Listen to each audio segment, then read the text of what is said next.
I'm Sarah Miller, 34 years old, and for over a decade, my family believed I was the biggest disappointment in a long line of legal legends.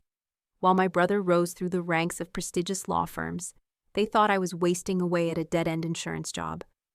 What they didn't know, I was leading covert operations on 3 continents, dismantling terror networks, and saving lives in silence. Then came his graduation. I planned to slip in quietly, just to support him from afar. But when a 4-star general walked up, looked straight at me and said, "Director Miller, your intel saved lives," the entire room froze, including my family. What happened next changed everything.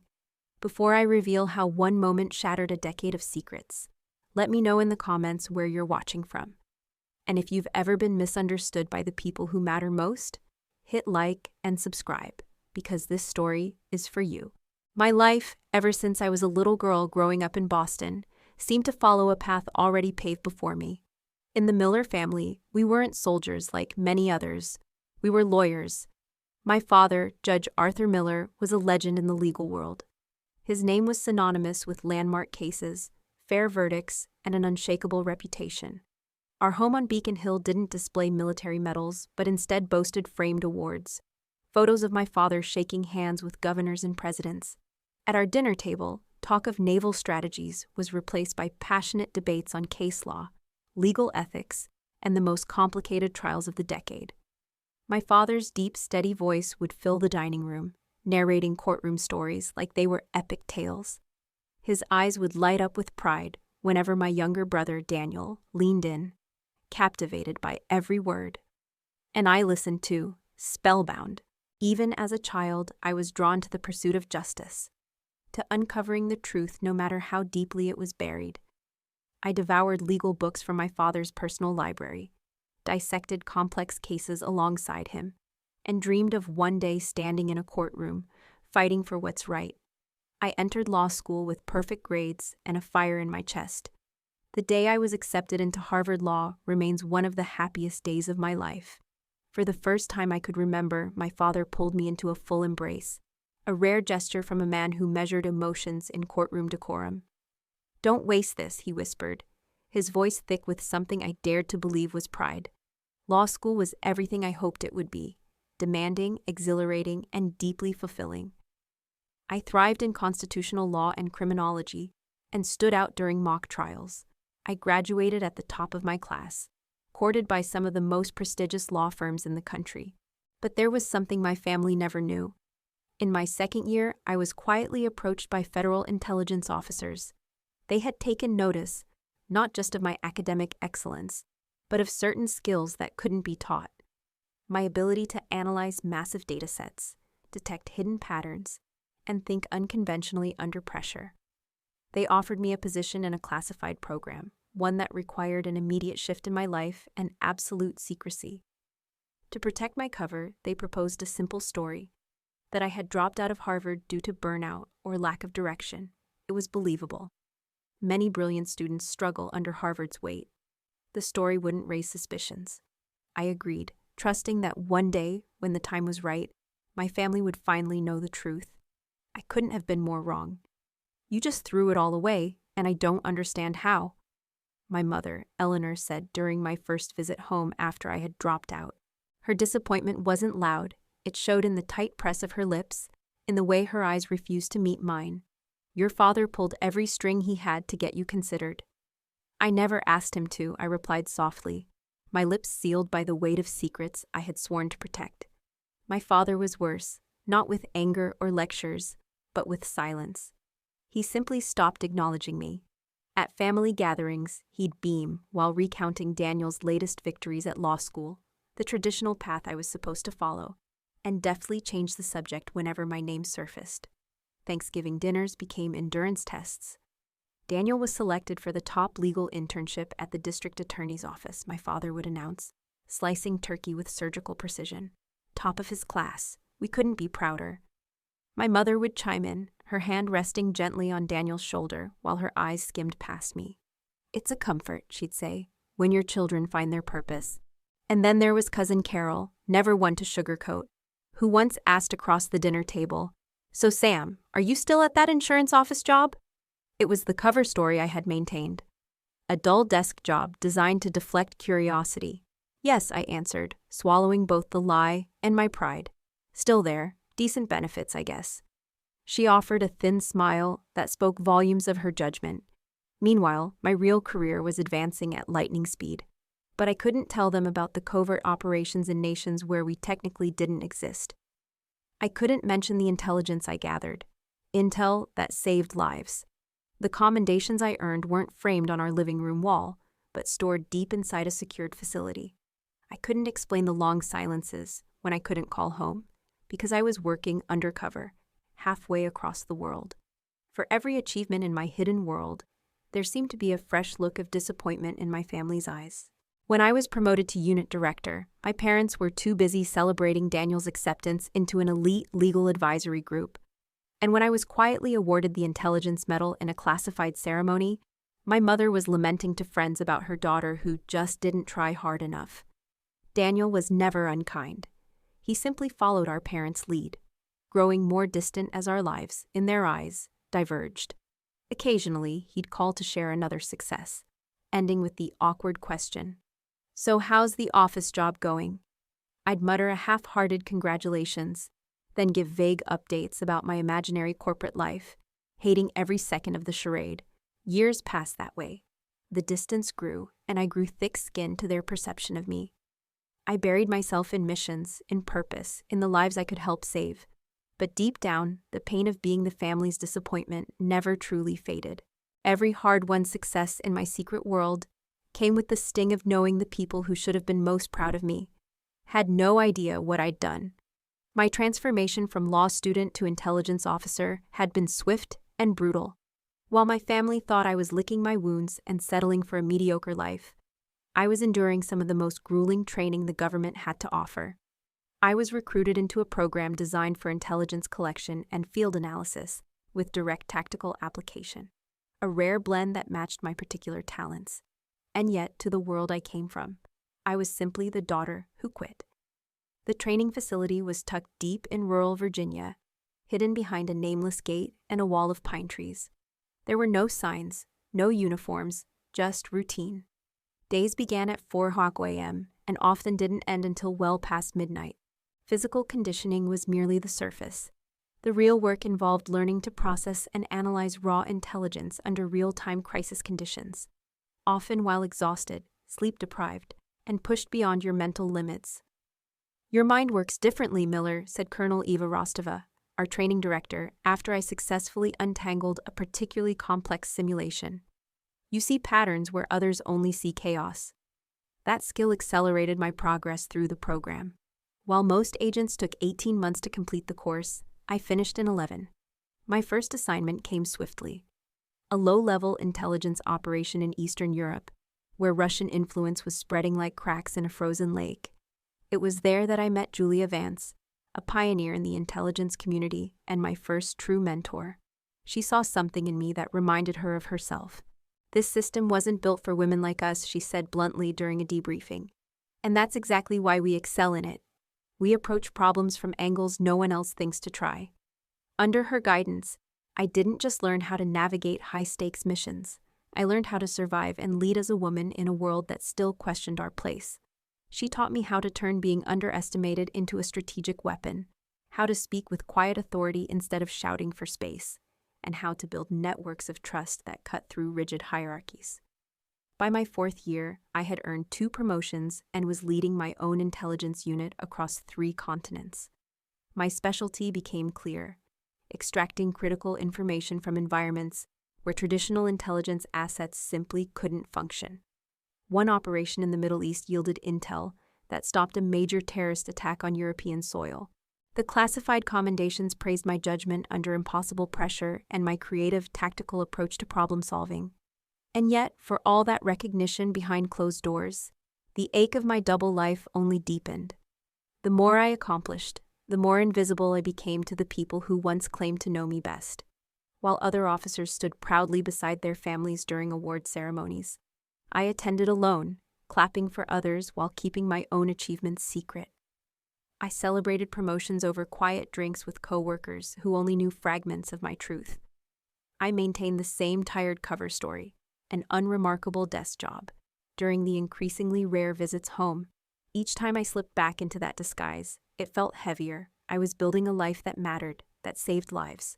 But to my family, I was still the girl who walked away from promise and never quite found her way back. "Congratulations on your promotion to customer service team lead," my mother said over the phone, her voice warm, clearly trying to show interest in what she believed was my career. In reality, I had just been promoted to Director of Operations Coordination, following a successful counterterrorism mission in South Africa. "Thanks, Mom," I replied, each word tasting like betrayal, just a small step forward. The security protocols surrounding my real work meant I had to keep the truth buried. Even as I rose through the ranks, overseeing larger teams and more sensitive missions, my cover remained intact. Only a handful of senior officers knew the full scope of my service. Most others only saw the sliver of me relevant to their joint tasks. By the time I became a senior director at 34, one of the youngest to ever hold that title, I had led operations in more than a dozen countries and helped save countless lives through intelligence work. My counterterrorism focus had expanded to dismantling human trafficking networks and neutralizing cyber attacks aimed at critical infrastructure. What made my rapid rise all the more remarkable was the fact that I did it as a woman in a world still shaped by male expectations. I navigated the quiet doubts of traditional minds, adapted to gear and tactics built for male physiology, and developed leadership styles that commanded respect in spaces where women were still rare, almost accidental. All the while, I carried the strange burden of my family's quiet disappointment.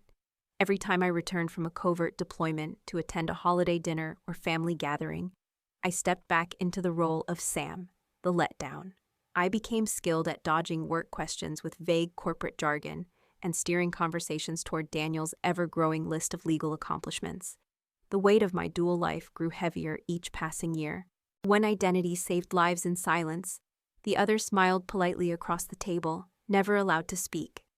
There were moments when the lie felt unbearable, like when my father made offhand remarks about people who never really did anything meaningful, or when distant relatives asked probing, tone-deaf questions about when I'd finally find some direction in life.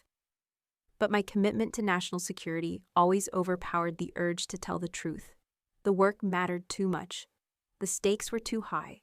If preserving operational secrecy meant enduring my family's disappointment, then I would carry that weight, no matter how much it cost me in the quiet corners of my personal life. Last Thanksgiving marked an especially low point in my relationship with my family. I had just returned from coordinating a joint intelligence operation with international coalition forces. 36 grueling, sleepless hours that narrowly prevented a major security breach. Instead of time to decompress, I went straight to my parents' house, swapping tactical gear for civilian clothes, and exchanging the vigilance of a field commander for the tension of a family dinner. At the head of the table, my father raised a crystal glass in a formal toast. "To Daniel," he declared, his voice carrying the weight of a seasoned judge. "Chosen for the Supreme Legal Advisory Council, continuing our family's proud tradition of public service." Glasses clinked all around. My mother beamed with pride, her eyes shining as she added, "We couldn't be prouder." I raised my glass too, genuinely. Daniel's achievement was significant, and despite the distance between us, I respected his dedication. But just as the congratulations poured in, my mother leaned toward my aunt and whispered, just loud enough for me to hear, "At least one of our children makes us proud." That comment pierced through me, sharper than it should have, considering how many years I'd built up my armor. I excused myself to the kitchen, pretending to help with dessert, though what I really needed was a moment to breathe. Cousin Carol followed me, cornering me by the fridge with her usual smirk and a glass of red wine in hand. "Still doing that paperwork at the insurance company?" she asked, feigning casual curiosity but laced with smugness. Carol had recently been promoted at her law firm and never missed an opportunity to highlight the stark contrast between our supposed careers. "Something like that," I replied, focusing on arranging pie slices rather than meeting her gaze. "You know," she said with a sugary smile, "my firm's hiring for admin. Probably pays more than whatever you're making now. I could put in a good word." I thanked her politely, all the while imagining her face. If she knew that just last week, I had debriefed the Director of National Intelligence in a secure briefing room deep beneath D.C. Back at the table, the conversation shifted to a recent government operation that had made national headlines. An operation I had, in fact, helped coordinate from the intelligence side. I stayed silent as my father and uncle confidently dissected the publicly available scraps of information, their assumptions wildly off base. If they had approached from the Eastern Corridor, my father proclaimed, they could have avoided the initial resistance altogether. I took a long sip of water, knowing full well that the Eastern Corridor was deliberately avoided, based on intel I had personally verified about hidden surveillance systems. The urge to correct him burned in my throat, but I swallowed it with the water and said nothing. The Metropolitan Grand Theater gleamed beneath the morning sun as I approached. My instincts kicked in without effort. I scanned security positions, noted access points, and registered subtle protocols invisible to the average eye. That quiet awareness reminded me just how far I had drifted from the version of myself my family still believed in. I had timed my arrival to be deliberately late, slipping into one of the rear rows while proud families filled the seats up front. My parents, of course, were seated in prominent positions. My father, composed in his impeccably tailored suit, carried the proud posture of a distinguished judge whose son was following in his esteemed footsteps. My mother sat beside him, elegant in navy blue, her poised demeanor the product of decades spent mirroring my father's unspoken standards. The ceremony unfolded with the polished discipline of a prestigious graduation, meticulously rehearsed, steeped in tradition, every element, from the presentation of accolades to the cadence of the faculty's movements, reminded me of the classified ceremonies I'd attended, where recognition came in private rooms behind layers of security. The difference today was visibility. This was a celebration on public display, families applauding, programs in hand, nothing hidden. As the event progressed, I found myself unconsciously assessing the perimeter, scanning for vulnerabilities out of habit, even as I absorbed the significance of Daniel's achievement. Becoming a top-tier lawyer represented years of relentless training and personal sacrifice, something I perhaps understood better than anyone in our family. Halfway through the ceremony, my focus shifted. I spotted a familiar face stepping onto the stage, General Davies, the director of my agency. He had overseen joint operations where my intelligence unit provided critical support, and today he was scheduled to deliver a keynote address. The sight of him triggered an immediate internal alert. Davies was one of the very few senior officers who knew the full extent of my service record and true rank. I subtly adjusted my posture, angling myself slightly to the side. A calculated move, the kind agents make instinctively when they need to disappear in plain sight. For a moment, I believed I had successfully melted into the background. But then came the moment honoring Daniel. He rose confidently, his expression disciplined, his stance that of a soldier receiving distinction. Despite the complicated history between us, pride swelled within me. Whatever lay between us, my brother had earned this moment with grit and focus, and I, more than anyone, understood the weight behind that. As the applause echoed through the theater, I allowed myself a rare breath of ease, a mistake in hindsight. That small movement caught General Davies' eye as he scanned the crowd. I saw his face change, first surprise, then recognition, followed by a flash of unmistakable acknowledgement. There I was, a senior director of national intelligence, recipient of top-level commendations, quietly seated in civilian clothes at a public law school graduation. Our eyes met. In that fleeting exchange, I sent a silent plea for discretion, one that needed no words. Davies gave the faintest of nods. I took it as a signal that the moment had passed safely. The ceremony resumed with the remaining honors and dignified speeches. I began mentally mapping my exit. Enough time to offer Daniel a quick congratulations before slipping away, avoiding prolonged interaction with my parents. But as the program concluded and families surged forward to greet their graduates, I noticed General Davies gesturing discreetly to another man nearby, someone I recognized instantly. It was Chief of Security Thompson, who had once worked closely with my team on a joint counterterrorism mission. Now, both men were glancing in my direction, wearing the unmistakable expressions of senior leaders preparing to greet a fellow operative.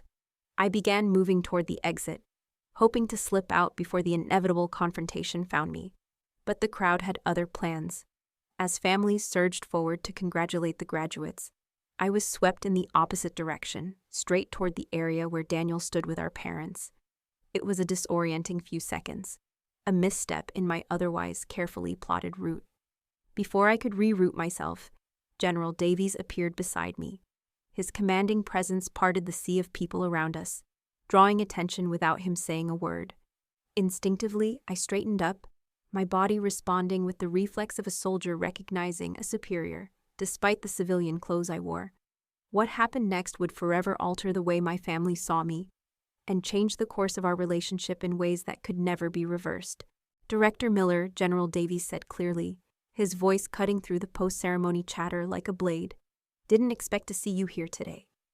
That title, director, hung in the air, echoing across the space between us. Heads turned. My parents, standing just steps away beside Daniel, froze in place, their expressions locked in confusion. General Davies, I responded automatically, my voice steady, years of discipline tightening my posture like muscle memory.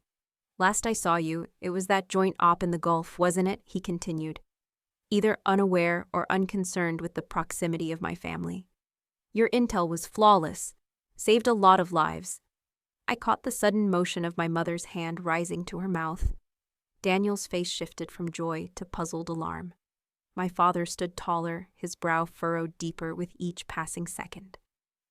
Director, he finally said, the words sounding foreign in his mouth as he directed it at me. There must be some mistake. General Davies turned then, his eyes scanning my parents for the first time. Recognition flickered across his face as he took in my father's polished suit. Judge Miller, he acknowledged respectfully, before returning his gaze to me with a lifted brow. They don't know, do they? Before I could speak, Chief of Security Thompson appeared, offering his hand. Director Miller, your team's work in Beirut was remarkable. We've already integrated your extraction protocols across 3 divisions. The truth was blooming around us like a photograph developing in solution, growing clearer with each passing moment.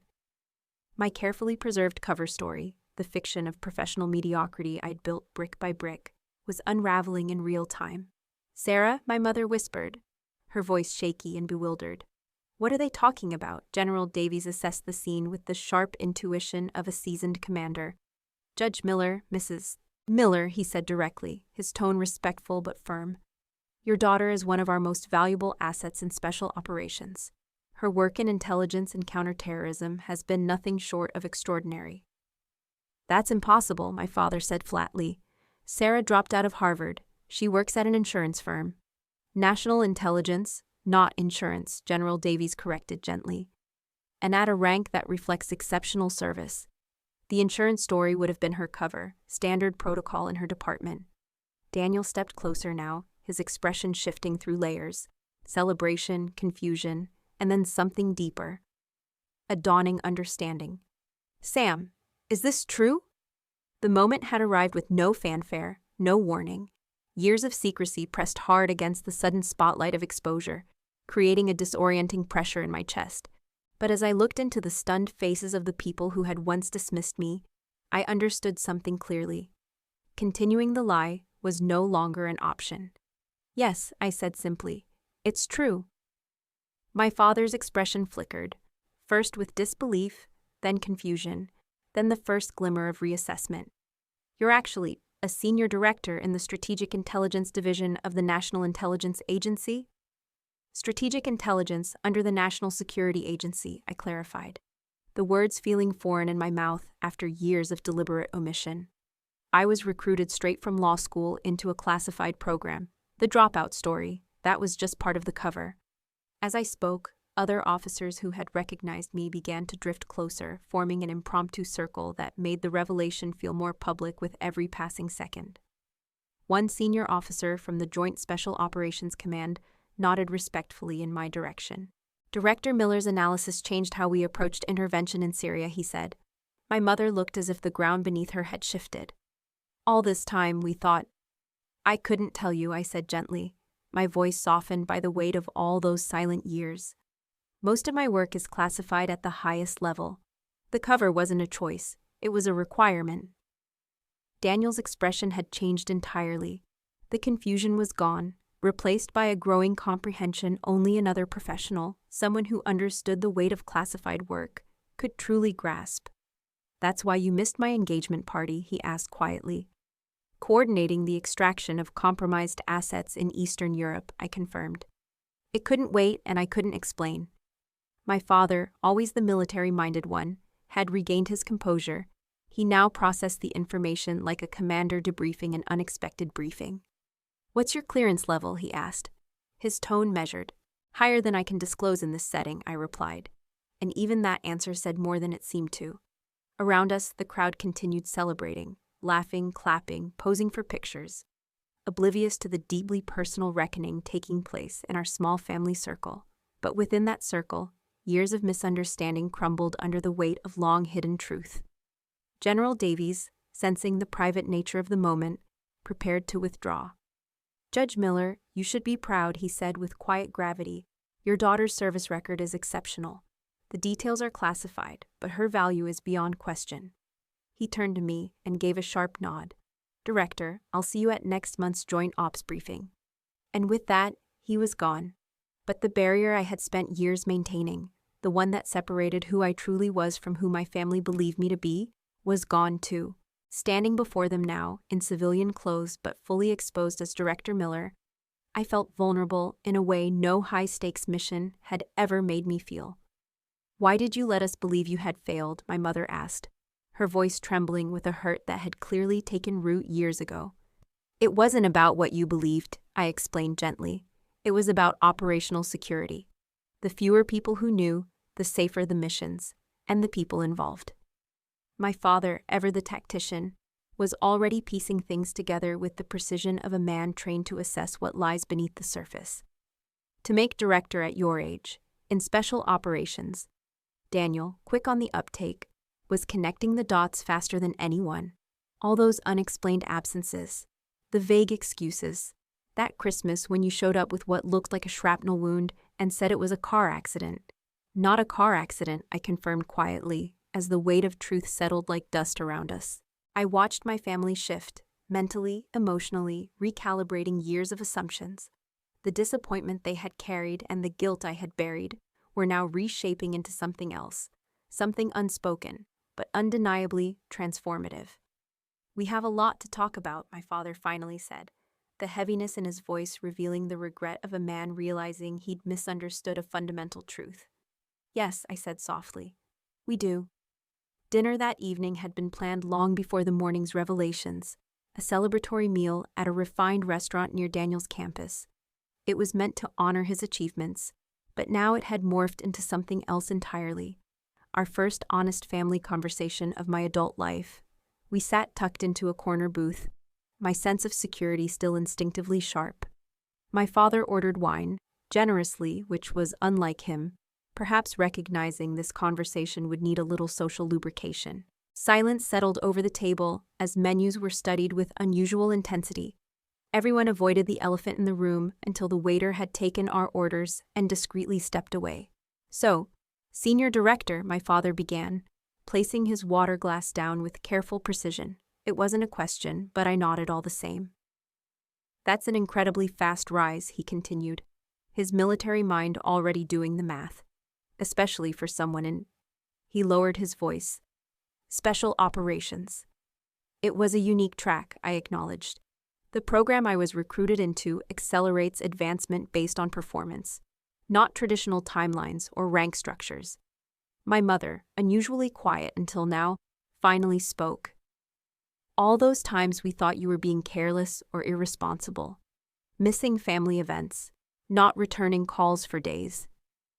"I was deployed," I answered simply. "Often in places I couldn't name, doing things I still can't discuss." Daniel leaned in, part professional curiosity, part brotherly concern. "That scar on your shoulder from 2 Christmases ago?" "Extraction went sideways," I said. "We got out, but not clean." My father's jaw tightened. The soldier in him knew exactly what not clean often meant. "And we scolded you for missing the family photo," my mother whispered, horror spreading across her face. The arrival of our salads offered a temporary reprieve. Once the waiter disappeared again, my father finally asked the question that had clearly been weighing on him. Why the National Intelligence Agency? You were at Harvard Law. I smiled faintly. Of course, that would be his first real question. The recruitment program is joint, but administratively housed under the NRA, I explained. The role aligned with my specific skill set, regardless of discipline. What skill set? He pressed. High-pressure intelligence analysis, identifying patterns in asymmetric environments, asset development and management, and a few other areas I can't detail. Daniel let out a low whistle. That's some serious stuff, Sam. My mother still looked shell-shocked, struggling to reconcile the daughter she thought she knew with the one sitting across from her now. But why couldn't you tell us anything? She asked. We're your family.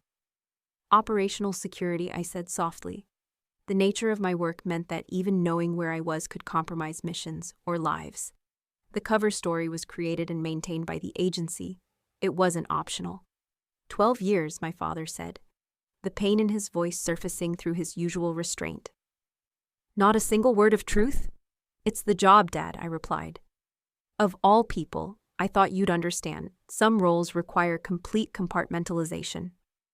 He nodded silently, military discipline conceding what the father in him struggled to accept. The main courses arrived, granting us another pause in the intensity. As we began eating, Daniel broke the silence with a short laugh. So all this time I've been bragging about my promotions and casework, and I was talking to someone who reports directly to the Director of National Intelligence? I smiled lightly. I must have sounded like a real chump. You didn't, I assured him. Your accomplishments are real and impressive. Different field, different challenges. My mother set down her fork, her plate barely touched. I keep thinking about all the things we said to you over the years, the disappointment we showed, the judgment. You didn't know, I said gently.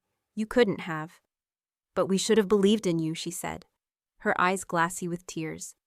We should have seen that there was more going on than met the eye. Instead, we pushed you aside. Her words hung in the air, heavy and honest. They had, in fact, pushed me aside, built a narrative of a disappointing daughter from the scraps of incomplete information they had. My father, ever less comfortable with emotional territory, shifted slightly and changed course. Your upcoming promotion, he asked. General Davies mentioned a joint briefing next month. Are you being considered for general rank? I nodded, just once. It hasn't been formalized yet. His eyebrows arched sharply. At your age? That would be highly unusual. I know, I said. The recommendation came after Tavros. That's all I can say. My mother wiped away tears. And we wouldn't even know this if today hadn't happened. I hesitated, then admitted, probably not. You may have eventually learned I worked in government, but the rank and details would have remained classified. The meal continued with questions I could answer and many I could not. The boundaries of classified information still stood firm, but now within a landscape of honesty we'd never had before. For the first time, my family saw the outline of my true life, even if much of it remained in the shadows. After dinner, my parents invited me back to the house, a gesture that carried more meaning than they likely realized. Years of emotional distance made such an invitation feel almost sacred. In the living room, my mother disappeared for a moment and returned with a dusty box. She placed it between us with a care that felt ceremonial. I kept these, she said softly, brushing the lid with her fingers, though I never understood why you'd want them. Inside were relics from my law school days, my graduation cap, academic awards, old photos, items that made little sense to keep for someone who had supposedly dropped out. And yet, she had. A part of me never believed that story, she admitted quietly. It didn't fit the daughter I raised, but I couldn't imagine any other explanation. My father, mellowed by a few glasses of wine and hours of reckoning, had grown more contemplative than I'd ever seen him. I was the hardest on you, he said, with the frankness of a man used to judging others, now turning that scrutiny inward. When I thought you'd quit, I took it personally, like it reflected on my legacy, instead of being your path to walk. I understand why, I said honestly. Maintaining the cover was part of my mission, even when it hurt. Mission, he repeated, the word resonating deep in the bones of a man built on duty and rule of law, at the cost of being known by your own family. Daniel, who had been uncharacteristically quiet, finally spoke. But things can be different now, right? I mean, we know the basics, even if the details are still off limits. It was the question I'd been turning over all night. Some things can change, I agreed cautiously. You know what I really do. You know my general role, but most of my work will still be classified. There will still be unexplained absences, questions I won't be able to answer. But we'll understand what they mean now, my mother added as the evening drew to a close. Then my father did something I never expected. He stood, spine straight like he was addressing a colleague, and extended his hand with formal dignity. "Director Miller," he said, using my title for the very first time. "I believe I owe you both an apology, and my respect." I took his hand, and despite all the years of emotional training, something soft and uncontainable stirred in me. "Thank you, Dad." It was an imperfect beginning to a new chapter, one where truth, though still partial, had cracked open the door to healing the damage deception had left behind. When I left their house that night, I carried both the enduring weight of necessary secrets and the newfound lightness of finally being seen by the people who mattered most.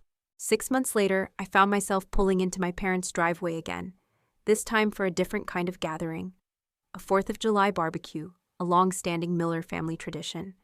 But the usual anxiety that had haunted these visits for years was gone, replaced by something softer.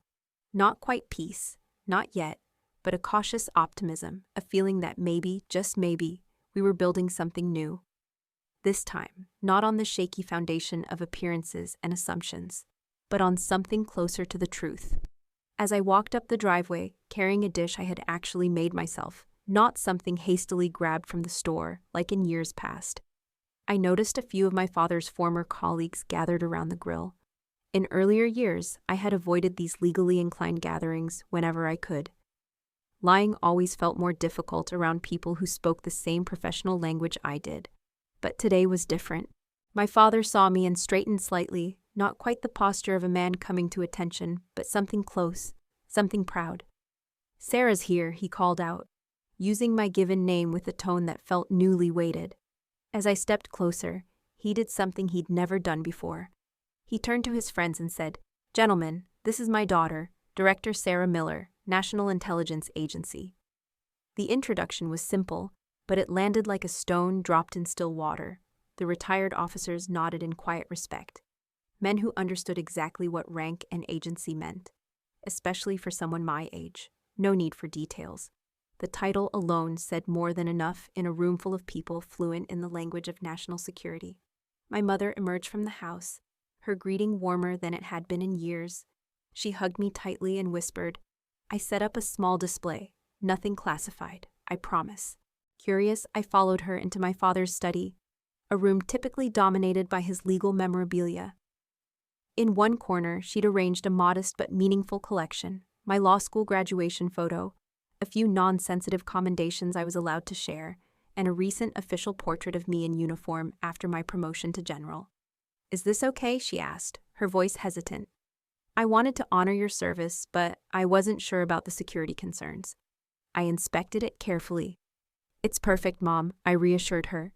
"There's nothing here that compromises anything." Her relief was visible. "Good. Your father checks on it every day. I think he's still trying to wrap his head around it all." Back in the yard, I saw Daniel manning the grill with Dad. His shift had perhaps been the most natural, one professional recognizing another, built on mutual understanding born from parallel, if not identical, experience. "Director," he greeted with a smirk and a deliberately casual salute. "Burger or hot dog?" "Both," I replied easily, sliding back into a sibling rhythm that had been missing far too long. "Just wrapped up 3 weeks in the field. I'm catching up on calories." He nodded, understanding instantly what 3 weeks meant without asking questions he knew I couldn't answer. This new way of speaking, acknowledging the boundaries of classified work without resentment, had become one of the unexpected gifts of truth. The afternoon passed with a lightness I hadn't felt at a family gathering in over a decade. Many topics remained off-limits: my recent deployments, the nature of current ops, details of future missions. But the core truth of who I was and what I did now served as the foundation of our interactions. And that was enough. My father, a man always more comfortable with action than words, found his own ways to express his evolving view. He introduced me to colleagues with unmistakable pride. He referenced my operational insight during discussions about current affairs. Most telling of all, he deferred to my expertise in matters where national intelligence overlapped with legal policy, an act of professional respect that meant far more to me than any verbal apology could have. As evening fell and we gathered for the traditional Miller family photo, I stood beside Daniel, no longer in his shadow, nor him in mine. Both of us were seen for the paths we had walked, not measured against each other, but valued in our own right. My mother, directing the arrangement with the precision of someone who had spent a lifetime beside a man of the law, smiled as she looked at the camera. "These are my children," she said to the neighbor snapping the photo, each serving the country in their own way. That simple sentence, delivered casually, marked a recognition that had once seemed impossible. Two paths, equally valid. Two children, equally honored. Later, as fireworks lit up the night sky, my father joined me at the edge of the yard, where I'd quietly stepped away to check a secure message. "Everything all right?" he asked, not just about the message, but about everything that hung between us. "Yes," I said, slipping my phone back into my pocket. "Nothing urgent." He nodded, eyes fixed on the patriotic display above, rather than on me. "A policy man's version of emotional restraint," he mused. Then, after a moment's silence, he added, "I've been thinking about the price you paid. All those years carrying that cover, enduring our disappointment while you were, in fact, doing your job." "It's just work, Dad," I replied evenly, meeting his pause. "The job I was assigned, with the parameters it required. But the personal cost," he said, his voice quieter now. "Losing the recognition you deserved, even from your own family." I considered that, forming my response with the same care I'd apply to an operational assessment. "There's something oddly freeing about being judged solely by your work," I said. "No family legacy, no outside expectations. In a way, starting from a blank slate, let me define my path on my own terms." He took that in, thoughtfully. "Still," he said after a beat, "I regret the judgments we made, based on incomplete information." "That's the nature of intelligence work," I replied with a small smile. "Everyone's working with incomplete information. The difference is whether or not you realize it." That observation seemed to land with him, professional logic cutting into personal experience. "A fair analysis," he admitted, giving a crisp nod that only someone trained in law could make seem so final. As we rejoined the gathering, I reflected on the strange journey these past 6 months had taken. The revelation at Daniel's graduation hadn't magically repaired years of misunderstanding, but it had created space for something new to take root. A family that once viewed me as its greatest disappointment was now navigating a relationship recalibrated by partial truths, the maximum level of openness my role could allow. 2 weeks later, I stood at attention during my promotion ceremony, the stars of a general being pinned to my uniform. Unlike previous promotions, celebrated only among authorized colleagues, this one included 3 reserved seats in the family section, now filled by my parents and brother. The specifics of my accomplishments remained classified, shielded behind the deliberately vague language of special operations. But the pride in their eyes needed no explanation. They understood enough, not everything, but enough. As the ceremony concluded and I stepped toward them, my mother wrapped me in a tearful embrace. "I always knew you were something special," she whispered. "I just didn't know how." My father, ever the stoic one, extended his hand first. The firm shake of a judge yielded, just for a moment, to the warmth of a father as he pulled me into a brief, proud hug. "Well done, General Miller," he said gruffly. "Well done." The journey from family disappointment to recognized professional had been shaped by secrets that would never fully go away. But standing with my family, receiving congratulations for an achievement they could finally acknowledge, I felt a piece I hadn't known I was missing. It wasn't full visibility, but it was visibility enough. For anyone who's ever been misunderstood or underestimated, there's a powerful lesson in that. Sometimes the truth arrives in unexpected ways, and sometimes people's perceptions aren't reflections of reality, but simply the product of limited information. The value you create through your work and your choices matters, even when it isn't recognized. And authenticity, even when incomplete by necessity, can forge the kind of connection that deception never will. Have you ever been misjudged based on appearances or assumptions, or found yourself hiding a part of who you are, not out of shame, but out of necessity? If so, I'd truly love to hear your story. Feel free to share in the comments below, and if this journey of family reconciliation and long overdue recognition spoke to you, please consider liking this video and subscribing for more stories of resilience, quiet strength, and the unexpected truths that shape our lives. Thank you for being here. Thank you for listening. And always remember, some of the most powerful truths are the ones we carry silently, waiting patiently for the moment the world is finally ready to hear them.